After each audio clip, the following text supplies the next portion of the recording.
Hello everyone, एक बार फिर से स्वागत है आप लोगों का लेखांकन विद्यापीठ में। एक ऐसा प्लेटफॉर्म जहां पर आप लोगों को social studies, science, maths, English सारे सब्जेक्ट्स अवेलेबल हैं। आपको कहीं भी इधर उधर अलग अलग जगह जाने की बिल्कुल भी ज़रूरत नहीं है।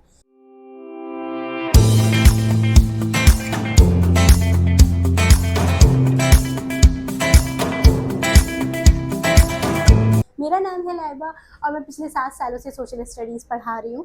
मैं आप लोगों को क्लास 9 की सोशल स्टडीज़ टीच कर रही हूँ और हम लोग हिस्ट्री का चैप्टर 1 फ्रेंच रेवोल्यूशन पढ़ रहे थे, जिसका फर्स्ट पार्ट मैंने आप लोगों को लास्ट वीडियो में कवर करवा दिया था। तो आज हम पढ़ेंगे इसका सेकेंड पार्ट। तो चलिए स्टार्ट करते हैं आज का वीडियो। तो लास्ट क्लास में मैंने आप लोगों को बताया था कि जो फ्रेंच रेवोल्यूशन हुआ था ये आपके इतिहास की, आपकी हिस्ट्री की एक ऐसी तारीख थी जिसने पूरी हिस्ट्री को चेंज कर दिया था।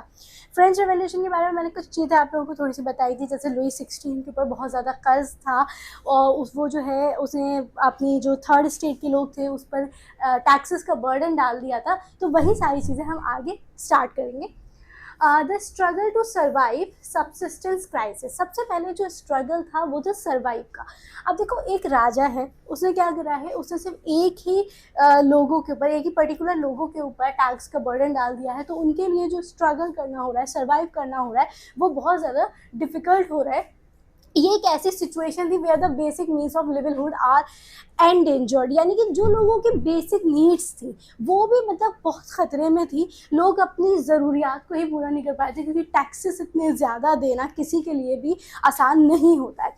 और ये जो है एक ऐसा एक यहाँ से लोगों के माइंड में आया, नहीं अब हमें एक रिवॉल्यूशन चाहिए, एक चेंज चाहिए। तो लोगों ने उस चेंज के लिए डिमांड करी। अब क्या हुआ, पॉपुलेशन एक्सप्लोजन। अब देखो ये जो मतलब ये जो फ्रांस में ये सब चल रहा था, जो इसमें एक और चीज़ हुई। वो क्या चीज़ थी, जो आपके पॉपुलेशन थी 1715 में 23 मिलियन थी, वो 1789 में बढ़कर 28 मिलियन हो गई, यानी कि 5 मिलियन जो है इंक्रीज हो गई। पॉपुलेशन 5 मिलियन इंक्रीज होने का मतलब ये है कि अब लोगों को ज़्यादा चीज़ें चाहिए।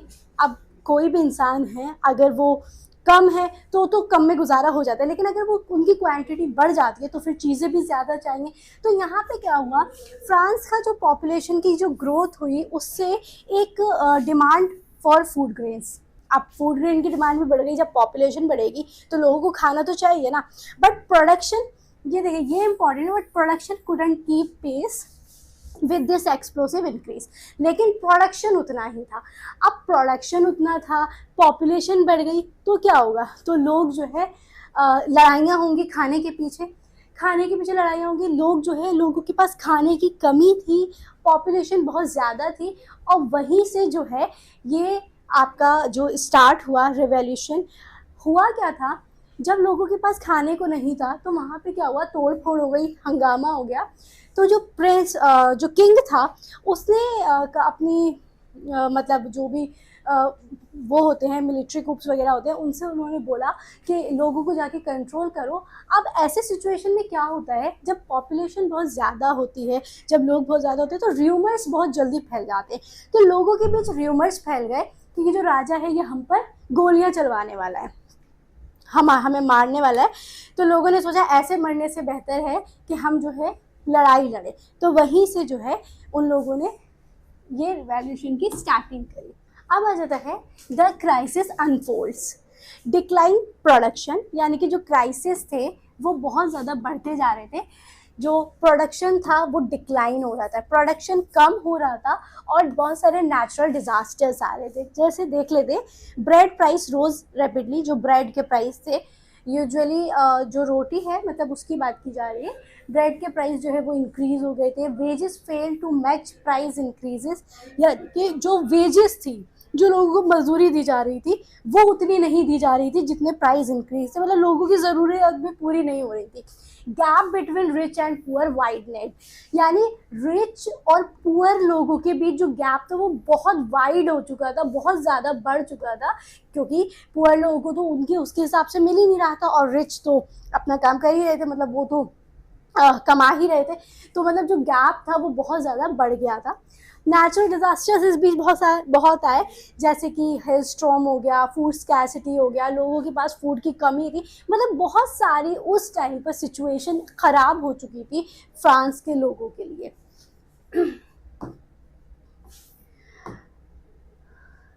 आ ग्रोइंग मिडिल क्लास, तो इस पेज में तो कुछ नहीं है, यहाँ से आगे देख लेते हैं।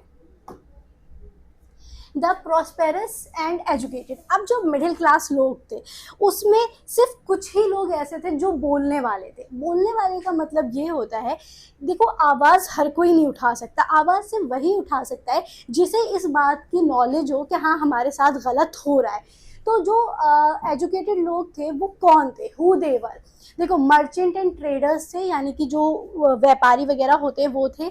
लॉयर्स एंड मैन्युफैक्चरर्स थे, कुछ ऐसे वकील वगैरह, कुछ मैन्युफैक्चरर्स यानी कुछ भी बनाने वाले, एजुकेटेड प्रोफेशनल्स, या फिर कुछ एजुकेटेड प्रोफेशनल्स थे जो बोलने वाले थे, जिनको ये, क्योंकि आप किसी भी चीज़ को, जैसे बहुत सी ऐसी चीज़ें होती हैं, आप किसी भी चीज़ के लिए लड़ाई तब तक नहीं लड़ सकते जब तक आपको ये नहीं पता हो कि मेरे साथ गलत हुआ है। तो सेम सिचुएशन थी कि जो एजुकेटेड लोग थे, ये बोलने वाले बहुत कम लोग थे जिसमें से इनके नाम हैं। और देयर बिलीव्स, इनके बिलीव्स क्या थे, no man should be privilege by birth, यानी कि कोई भी इंसान अपने जन्म से राजा नहीं होता है, इंसान अपने कर्म से राजा होता है। अब मान लो मैं एक बहुत रॉयल फैमिली में पैदा हुई, ठीक है, मेरा जन्म हुआ रॉयल फैमिली में, और उस हिसाब से मुझे एक वो मिल गया, नाम मिल गया, रुतबा मिल गया, लेकिन मेरे अंदर उसको, उस किंगडम को चलाना मुझे नहीं आता है, तो फिर कोई फ़ायदा नहीं है ना। तो इसलिए इनका बिलीफ ये था कि अपने जन्म से कोई भी इंसान राजा नहीं होता है। Social position must depend on merit, यानी कि जो सोशल पोजीशन होती है वो इंसान की अच्छाइयों पर डिपेंड करती है। आप किसी भी जगह अच्छे तभी बन सकते हैं जब आप अच्छे काम करें। Society based on freedom and equal opportunity, that is very important. कोई भी सोसाइटी एक इक्वल अपॉर्चुनिटी पर बेस्ड होती है, फ्रीडम पर बेस्ड होती है। आप लोगों को फ्रीडम दीजिए और इक्वल अपॉर्चुनिटी दीजिए, ये बहुत इंपॉर्टेंट है। Only a section within the third state become prosperous while peasants and workers participated in revolt against increases taxes and food scarcity। मतलब बेसिकली थर्ड स्टेट के लोगों में सिर्फ चंद ही लोग थे जो बोलने वाले थे, जिनके ये कुछ बिलीव्स वगैरह थे। तो थर्ड स्टेट के लोगों में क्या हुआ, जो पीजेंट और वर्कर्स थे उन्होंने इन रिवॉल्ट्स में पार्टिसिपेट करा, क्योंकि उन लोगों के साथ बहुत ज़्यादा गलत हो रहा था। उनको ये था कि नहीं अब हमें एक्शन लेना है, तो उनको एक तरह से इन लोगों ने लीड किया। आगे आ जाते हैं। अब क्या हुआ, फिलोसफिकल फाउंडेशंस। फिलोसफिकल फाउंडेशंस क्या होता है, कुछ ऐसी फिलोसफीज लेकर आना जिससे लोगों को ये लगे कि हाँ एक्चुअल में हमारे साथ गलत हो रहा है, तो लोगों को कुछ फिलोसफीज बताई गई। फिलोसफी करती क्या है, देखो, revolutionary ideas justified by enlightenment philosophers who challenge traditional authority and proposed new forms of government. देखो रिवोल्यूशनरी आइडियाज़ क्या करते हैं, एनलाइटमेंट मतलब एक उजाले का काम करते हैं फिलोसफर, जो एक चैलेंज देते हैं traditional authority and propose new form of government, यानी कि गवर्नमेंट न्यू फॉर्म रखने में बिलीव कर दे कि नहीं आप पुराने घिसे पिटे ढिंचारे को नहीं चलाएं, जो चीज़ें सोसाइटी में इक्वल अपॉर्चुनिटी ला सके। तो उसके लिए फिलोसफिकल फाउंडेशन रखी गई, फिलोसफर्स को लाया गया, मतलब फिलोसफर्स के आइडियाज़ को लाया गया, नॉट फिलोसफर्स को लाया गया। जिसमें तो देखो एक था जॉन लॉक, इसका क्या था, ये टू ट्रीटीज ऑफ गवर्नमेंट में बिलीव रखता था। sought to refute the doctrine of divine and absolute right of the monarch, argued that government derives power from the consent of the government। इसका मानना ये था कि कोई भी इंसान अपने मतलब अगर उसको एक उसमें जन्म मिल गया कि वो राजा है, तो उससे वो राजा नहीं बन जाता है, उसको जो है उसके लिए मतलब एक उसके अंदर एक पावर होनी चाहिए जिससे वो जनता के लिए अच्छा कर सके। तो ये इसकी पिक्चर है जॉन लॉक की। उसके बाद दूसरा जो फिलोसोफर था उसका नाम है जीन जैक्स रूसो।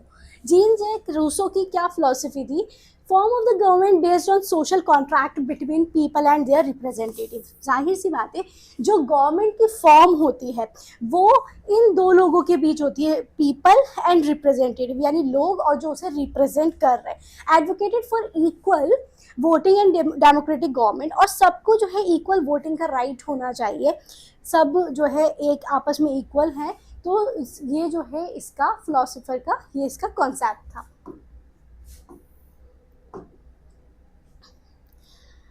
अब क्या हुआ, मॉन्टेस्क्यू सेपरेशन ऑफ पावर।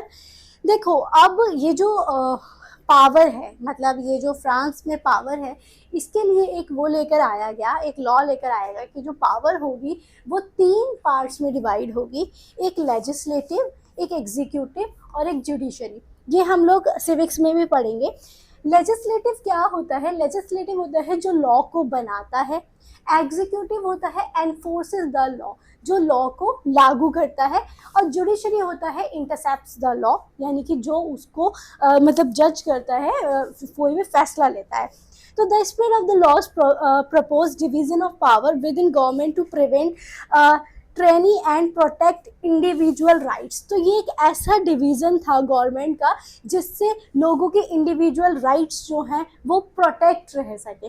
तो ये एक फॉर्म ऑफ गवर्नमेंट बनाया गया सेपरेशन ऑफ पावर के लिए। अब क्या हुआ, एक सेकेंड, हाँ ठीक है, सीड्स ऑफ रिवॉल्यूशन, यहीं से रिवॉल्यूशन का एक बीज रखा गया। पॉपुलेशन ग्रोथ, देखो पॉपुलेशन बढ़ रही थी, हमने पढ़ा कितनी हो गई, 23 मिलियन से जो इंक्रीज हुई पॉपुलेशन, इंक्रीज होकर 28 मिलियन हो गई, ठीक है, पॉपुलेशन का ग्रोथ हुआ, ये हमने पढ़ लिया। सबसिस्टेंस क्राइसिस, लोगों के पास अपने खाने पीने की कमी थी, मतलब अपने गुजारे के लिए भी पैसा नहीं था। एंड एनलाइटमेंट आइडियाज़, लोगों के पास आइडियाज़ उजागर हुए, combine to create perfect storm for revolution change. यहाँ से एक परफेक्ट स्टॉर्म बना रिवॉल्यूशन चेंज का इन 18th सेंचुरी, यानी वही 1789। तो ये तारीख अब आपको याद हो गई होगी, इसको 18th सेंचुरी बोलेंगे। The struggle to survive would soon transform into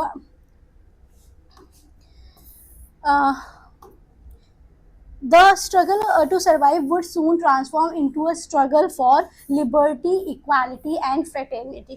तो यहाँ से एक स्ट्रगल स्टार्ट हुआ लिबर्टी के लिए, इक्वालिटी के लिए और फ्रेटर्निटी के लिए, मतलब अपनी आज़ादी, अपनी बराबरी और अपने हक के लिए एक यहाँ पे रिवॉल्यूशन की स्टार्टिंग हुई। तो अभी इस पार्ट में हम इतना ही कर रहे हैं, बाकी का वीडियो हम लोग नेक्स्ट पार्ट में कवर करेंगे। ये चैप्टर बहुत इंटरेस्टिंग है और थोड़ा सा एनसीईआरटी में इसको बड़ा कर दिया है, इसीलिए मैंने इसके छोटे छोटे पार्ट्स बना दिए हैं ताकि आप लोगों के लिए ये इंटरेस्टिंग बना रहे और आप लोग बोर ना हो और सारा आपको कॉन्सेप्ट क्लियर हो जाए। आई होप आप लोगों को आज का वीडियो अच्छा लगा होगा। अगर आप लोगों को वीडियो अच्छा लगा हो तो इसे लाइक, शेयर और सब्सक्राइब ज़रूर करें। Thank you for watching this.